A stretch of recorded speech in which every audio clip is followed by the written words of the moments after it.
get this show on the road as we have 45 minutes. And we do keep it to 45 minutes as best as we possibly can. So I want to welcome you guys to our spotlight on YWAM Alamogordo. I hope I'm saying that right. Yeah. New Mexico. And the purpose of this call is we are attempting to answer the question, the famous question from Dr. Ray Bakke, the urban missiologist, who used to ask the question when he was alive, and whenever he traveled around the world to different cities, he would ask people, where would you take me in your city to prove to me that God is alive? And I'm kind of switching that question around a little bit and focusing more down on YWAM, using the same question, where would you take me in your city to show me where a YWAM ministry is alive or is proving that God is alive in their city? This is a quick 45-minute interview, and of course you can connect with the people afterwards and get more in depth. But this morning we have with us Stan and Jane Richardson, who have been serving down in New Mexico. So first of all, tell us something about yourself. Who are you? And give us a little bit about your journey in YWAM and how long you've been down there. In case you have to go. All right. I've been in Youth with a Mission since 1984. I was born in 64, so there's no way we could have met in 58. So, yeah, for the last 30 years, I've been working with young women in unplanned pregnancies. In Tyler, worked with a pregnancy center with Living Alternatives with YWAM. And then Stan and I worked with a maternity home for a period of time. I learned a lot about ourselves through that experience. Went through school in that, discipleship school. And then we moved to Alamogordo in 2004. Yeah, 20 years ago.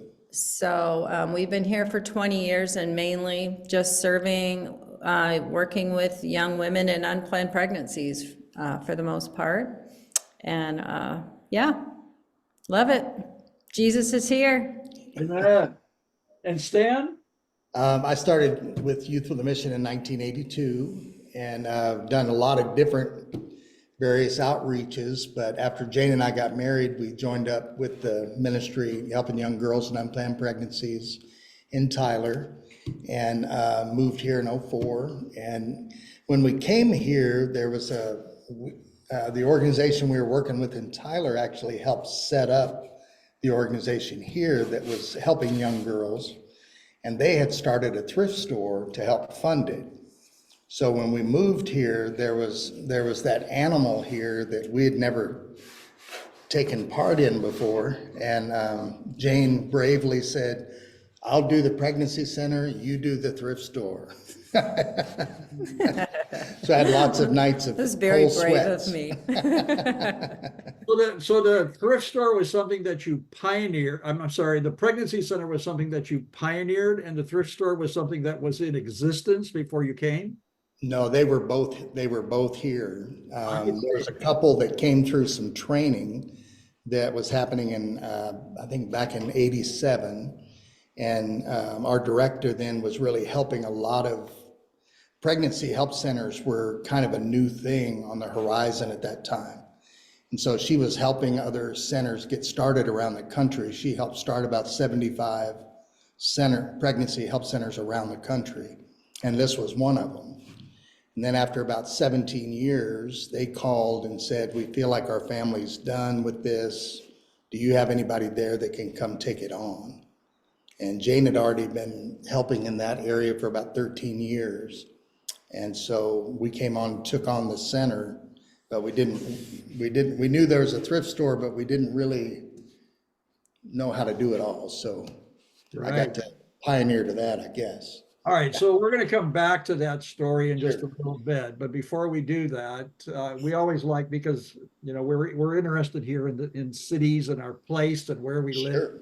Tell us something about Alamogordo. I've never been there, and it's not one of the major cities in the United States. No, it's not. Give us a little bit, give us a little understanding of your context of Alamogordo, New Mexico. Can you do that? Well, probably, I think probably one of the main things that a lot of people might know, nationally is that we are near Holloman Air Force, Base. And so there are a lot of military folks that come in and, come and go. So it's kind of a transient place, but also there's a lot of people that have been here a long time. So it's kind of a interesting mix. Yeah, I don't know what else to, The population here is about 35,000, and it's a mix of different races, predominantly white, but there's Hispanic, it's changing. Black Changing a lot. culture, Asian culture, and it is changing. We have a higher Hispanic culture. Alamogordo is probably about 90 miles from the border of Mexico, 90 miles from El Paso. And that's a big influx right now of refugees coming through, our borders. We're starting to see that happening, up here more and more, starting to see more and more of those. But yeah, and then there's also White Sands Missile Range, which is pretty famous for a lot of exploration and research and things. That's where they've broken the world speed records many times, have a mile-long test track that they shoot rockets from to break the speed limits and all that, so. Beautiful. So our cities network that we are part of here, I'm part of the YWAM North America Cities Network, and Marlene, Pierre, different ones that are here on the call are also on that. When we look at cities, we're not just talking about big cities, we're talking about small cities. The Apostle Paul went to small cities, medium-sized cities, and big cities. Alamogordo probably wouldn't be called a city, but it's definitely an urban area, 35,000 people. Cities today are usually over 50,000 people. But Alamogordo would be called an urban cluster or an urban location with its 35,000 people. So Stan and Jane, why Alamogordo? Why did you end up there? Jesus. He led us here. We are still trying to figure that one out. It's been interesting though, there's some exciting things about being a part of a smaller cluster. I think you throw a rock into the pond, and if the pond's smaller, you see the Ripple effects. the ripple effects probably more. So I think, especially Stan, I think he's being a business person and being involved in business and the Ministerial Alliance, he's really been able to build a lot of connections in the community, and we've definitely seen God do a lot through some of those connections. Yeah, So, I think that's really key what you just said. And I think, when we look at the cities network, small cities are extremely strategic and not to be overlooked. Stan, tell us a little bit about your background. I know that you've got a lot of different roles that you play on the Rotary Club, on the Small Business Development Committee, on the Alamogordo Ministerial Alliance. Tell us something about that. Well, I think like Jane said, there's opportunity to, in a smaller city, to make big ripples, even when we bring in teams and things like that. Marlene and I saw Marlene come on. Hi, Marlene. Marlene and has brought several teams through Alamogordo, has done dance seminars and has done some different outreaches, and they've always had a huge impact in any team that's come through. I think a lot of it is, and as all of you guys know, that when you're just following the Lord and you're following Him in faith, and we're walking with him, that he opens doors. Sometimes they're doors that scare you to death, that are like, I don't even know how to do that. But you walk through the door in faith, and it's the character that he's built in your life, the Christ likeness, that really attracts people, and it opens doors. And then one thing that Marlene said years ago that was just fabulous, and I think we all need to remember it, is God is the basis of creation. He's the founder of creativity. And all he needs is willing vessels a lot of times to teach and show. And man, we can do all kinds of stuff. I was scared to death to do business. Jane is graciously calling me a business person. I don't think I am. I think a lot of times I'm very reluctant to move forward because I don't want to make a mistake. I want to make sure I'm doing the right thing. And I think sometimes God's going, come on, Stan, let's just move forward. And as we've moved forward, he's blessed it and helped us. But it's definitely not because of my abilities, I promise you. Well, can you tell us some more about that? What is it you guys do? You're a very unconventional YWAM location. From what I understand, you don't have a DTS. You don't have any training, YWAM training programs going on. You don't have University of the Nations. But tell us about what you're doing. With your business as a mission approach, and then your pregnancy plus resource center. I'd love to hear what you guys do and how they're linked together, and how do you operate all this stuff? I mean, you must have what, 500 YWAM staff with you. Tell us about it. It is interesting, just, I think being a part of a smaller community. I had somebody that came in, we just finished a conversation for 2 hours, who happened to work at King's Treasure at one point and is in a crisis. What is King's Treasure? King's Treasure's the thrift store Stan's runs 2 thrift stores now. And so she knew what we're about because of being a part of King's Treasure, and came here because of a crisis she's in the middle of. And we just got to pray for her, and God's working in her life from all kinds of different directions, and brought her to this crisis point, and he's working. We just got to be a part of it. So that's exciting. I love it. Beautiful.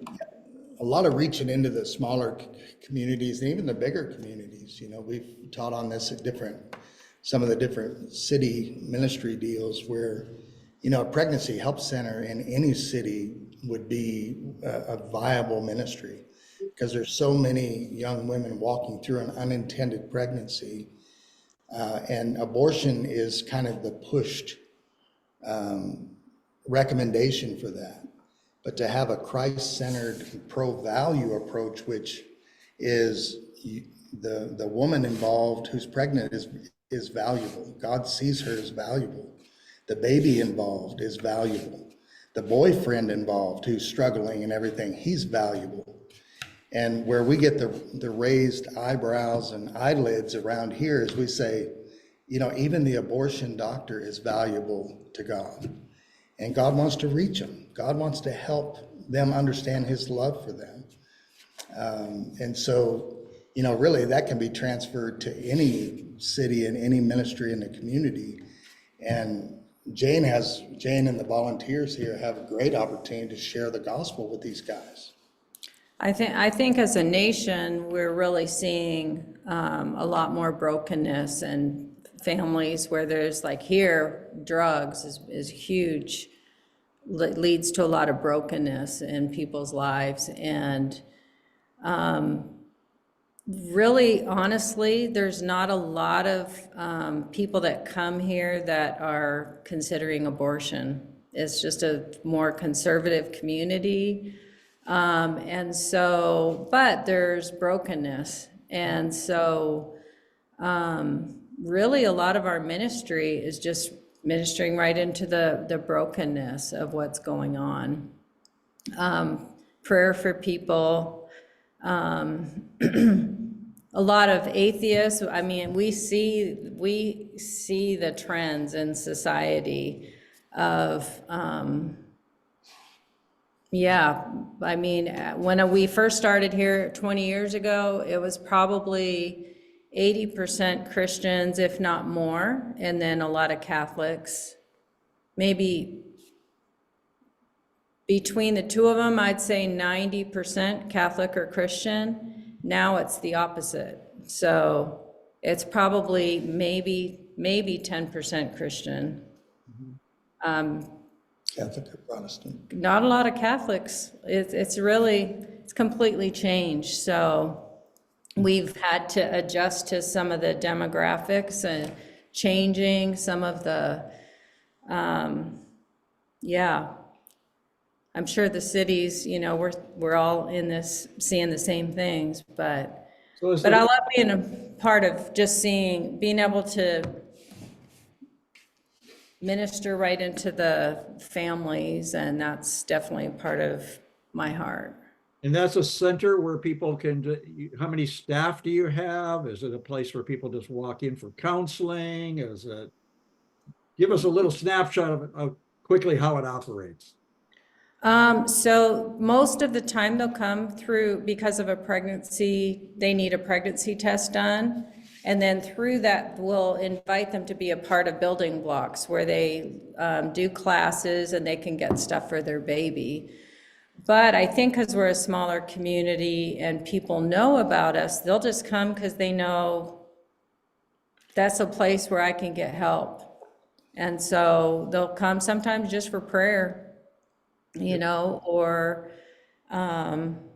because they have a need or whatever. So, but it's mainly related to pregnancy.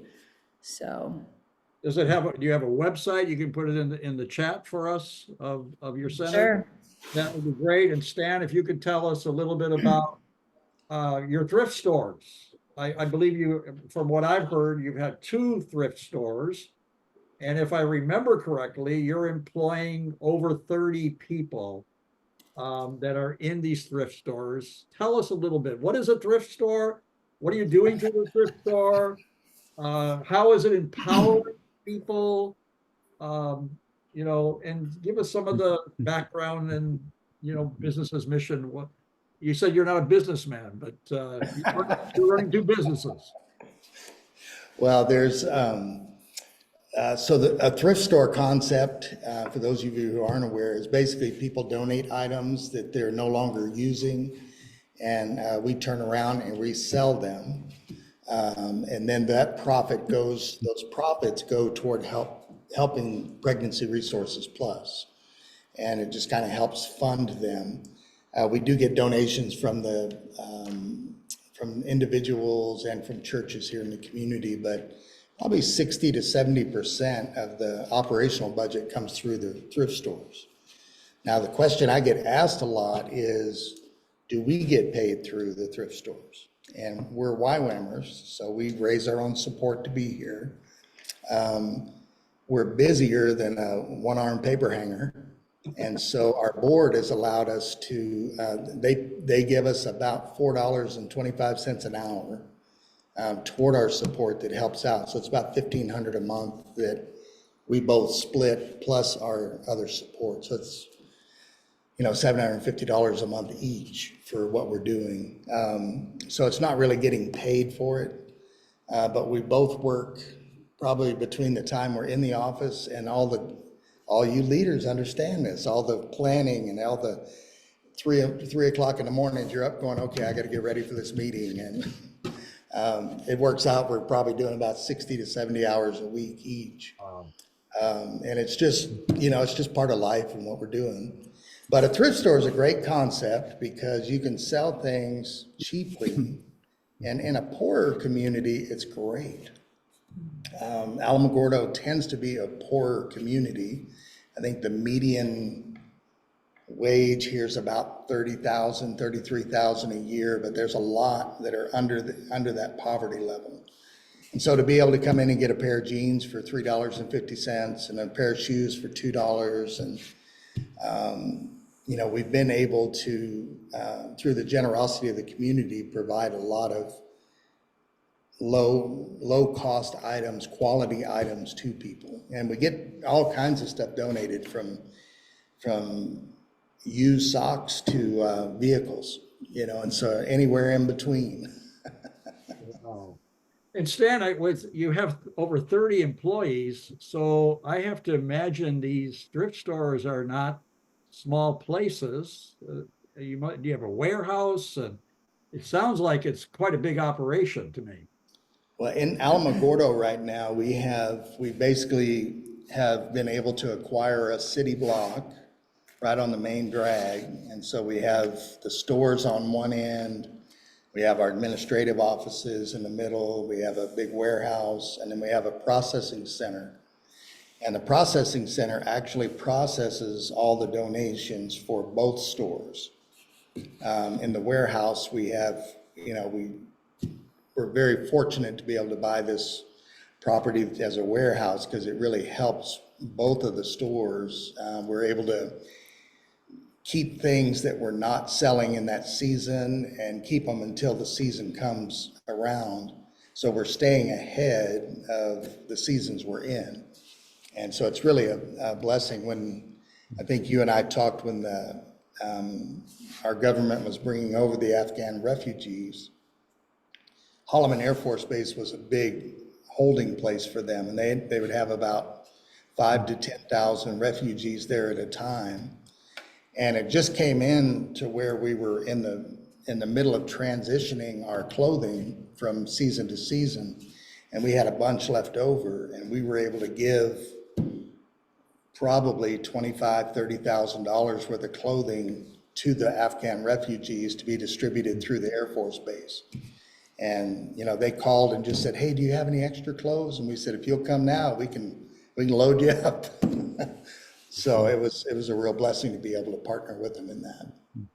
And Jane talked about just the opportunities that she has to pray with people, share the gospel with people.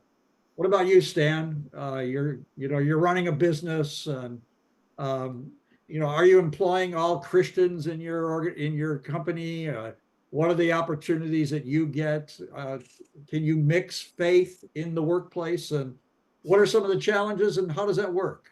Yeah, absolutely. We have some pretty strong atheists that work with us right now. We have, it's no telling who all we have working with us, but we do have a few Christians, probably 20%, 15% of the team. I hate saying employees, our team, 20% of our team are Christians, the other 80% aren't. But we're all working together to just share the Lord with them and be representation of the Lord to them. One of the things you had asked earlier about, where would you take me to show that Jesus is working in your city? I would take you right here to the Pregnancy Help Center, Pregnancy Resources Plus, right in to see God ministering to these young girls. Some of them are just pretty desperate. And to have people there that care about them and love them is incredible. And I'll let Jane talk to you about that, and then I'll come back and talk to you about the store. She's got an appointment at 1 our time, so 12 Go o'clock. ahead, Jane. So I'll let her go. But no, I'm gonna brag on Stan for a minute because he probably wouldn't say this himself, but this to me is kind of fun, and there's a lot of little things like this that do happen. And recently, one of the employees, team members, started going to church, and basically she got baptized, right? Baptized, yeah. And so someone from the church that she went to basically said, "Well, what brought you to the Lord?" And what her response was, "By seeing my boss, and that there was something different about him." And although he didn't say a whole lot, I knew there was something different. And, through, I'm sure, things shared, that she knew he was a Christian. And so, you know, you maybe have to be a little more careful. Sometimes that helps us by not being able to say stuff, but hopefully living it. So that, to me, that's a cool thing. He wouldn't share that, but you are rubbing arms with people who hopefully see that you do business and life differently because you're there with people day in and day out. So, I don't know. That's some of the fun stuff that happens That's in that business. that Yeah. is beautiful, and what a testimony of a ministry that gives opportunity for you as a Christian and your other Christian team members to rub shoulders with non-Christians on a daily basis. Thanks. That's just beautiful. Stan, Jane, I know you got to go. Yeah. Thanks for being on the This is call. great. Yeah. Good The seeing guys, the rest of you that everybody. are on the call, if you have questions, please start getting them ready. I'm going to open it up here for you to fire away at Stan. Stan, tell us some more about this. And is this a YWAM ministry? Is this underneath the YWAM umbrella? Or, is it outside of YWAM? And how many YWAM staff do you have working with you? Jane and me. And she just left, so it's just me working here today. No, I'm kidding. Yes, business as missions is something that is gaining more understanding, more awareness. There's some great places going on. There's places, Tim, I know that you know in India that are just doing phenomenal jobs of being able to do kind of like what we're doing, going into a community and employ people, help people with a livelihood that they may not have been able to get otherwise. And we have 2 part-time workers here at Pregnancy Resources Plus that help Jane. And then we have 37 at King's Treasure that are full-time. And all of those they're depending on a paycheck. They're depending on, it's their livelihood. And, what an opportunity to help them understand God's faithfulness. And one of the things that happened, I'll tell you, in 2020, that rocked our world.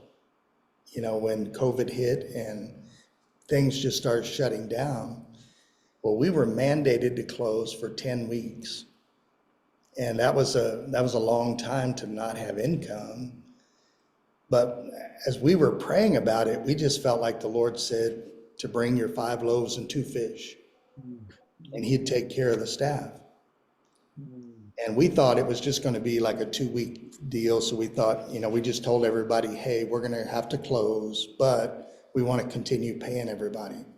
And we'll continue paying you what your wages were. Well, then it went to 2 more weeks. And then it went to 2 more weeks. And we were like, that whole thing of bringing our 5 loaves and 2 fish made a lot of sense at that point. But in that middle of that 6-week deal, they had come out with the PPP program. Our government did the payroll protection program.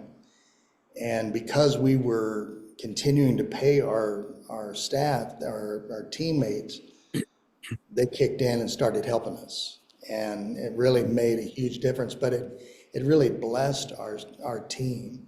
And when we opened our doors back, we didn't have anybody not come back. Everybody came back and said, yes, we're going to come in, and just jumped in. And we had probably one of the most productive years yet. So it was just, but that's God's faithfulness. That's what God does in the middle of it. We have about 11 minutes left, and I just want to open it up to the audience here. If you have any questions you want to ask Stan, we're just getting a snapshot of what he does. But any questions from the audience?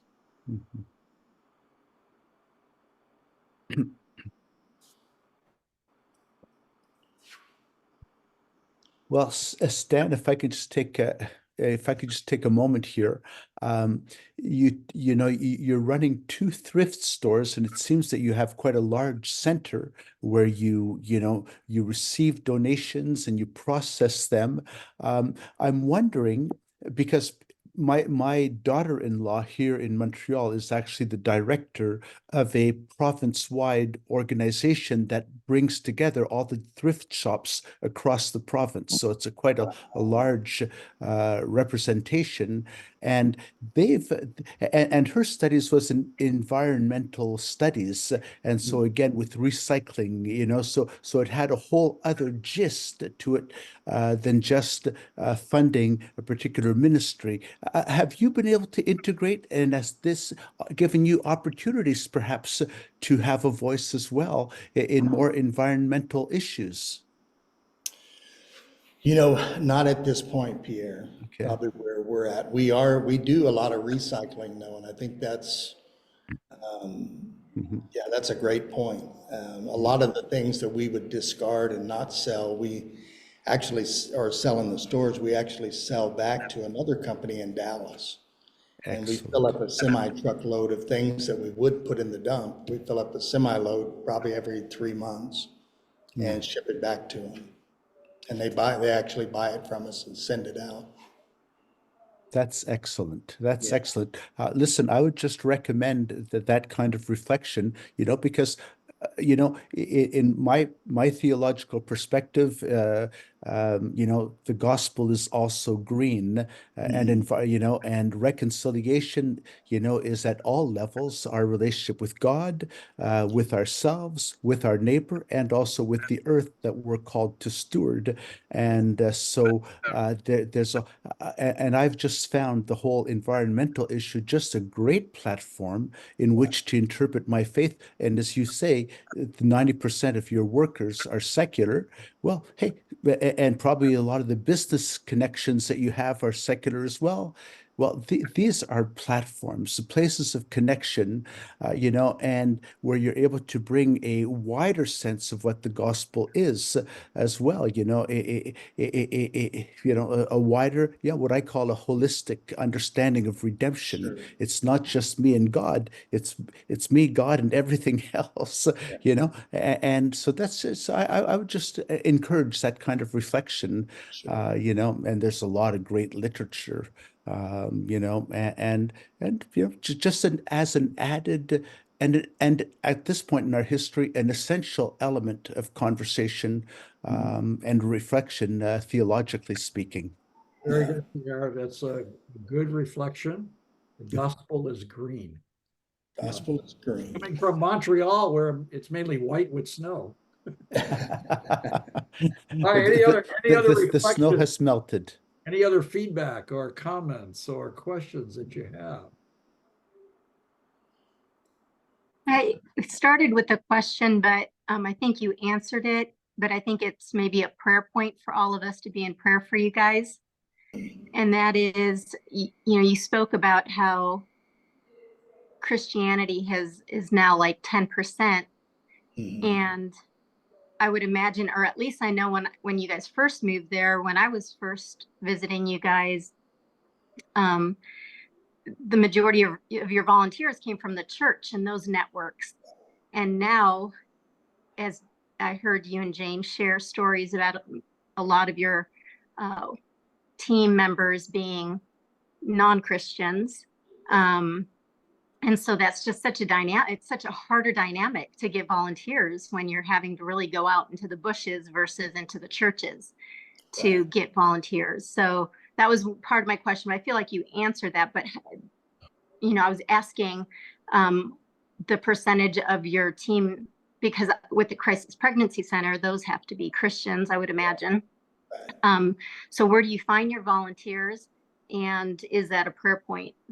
And also, what's, other than your lifestyle being a source of discipleship, which, knowing you, I know you live and breathe that, what other discipleship sources do you utilize? There's we definitely need prayer point for more volunteers for the center. That'd be great. Have some great women that could come in and help these other ladies.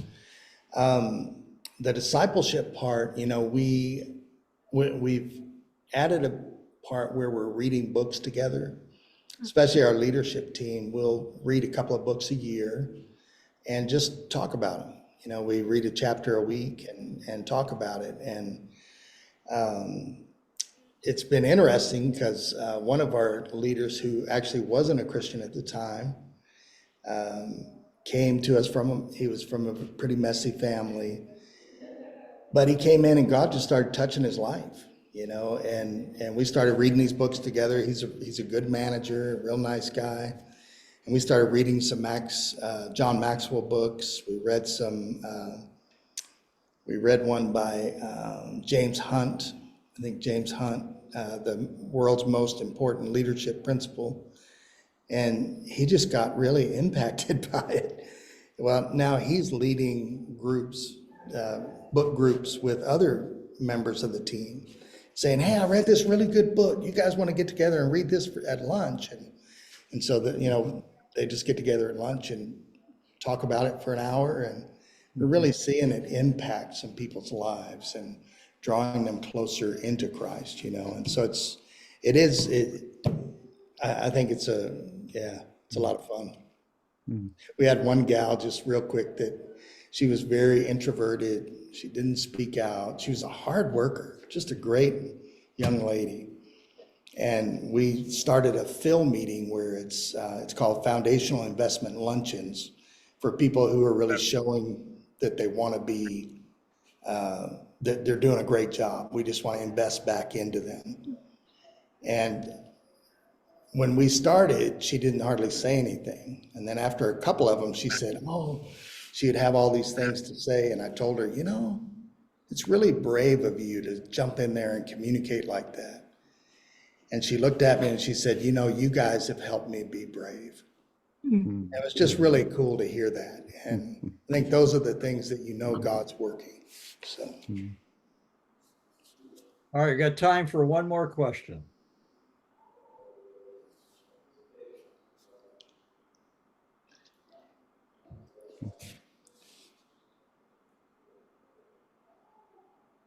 Well, if nobody else, I'd have another one. I'm just hogging all this time here. Stan, you and Jane have come over the years to several of our cities, North American cities conferences, you know, and you come from a small location in comparison to some of the cities that we represent. And yet, nonetheless, can you share maybe what that has meant for you to be connected with other city leaders, and how, and what have you been able to take back home, you know, and apply to what you're living? Sure. Great Well, question. it's always been amazing. We've always felt like we've come back very inspired. I really enjoyed the time we had with Dr. Baki when we were up in, I think it was Vancouver. Vancouver, 2008.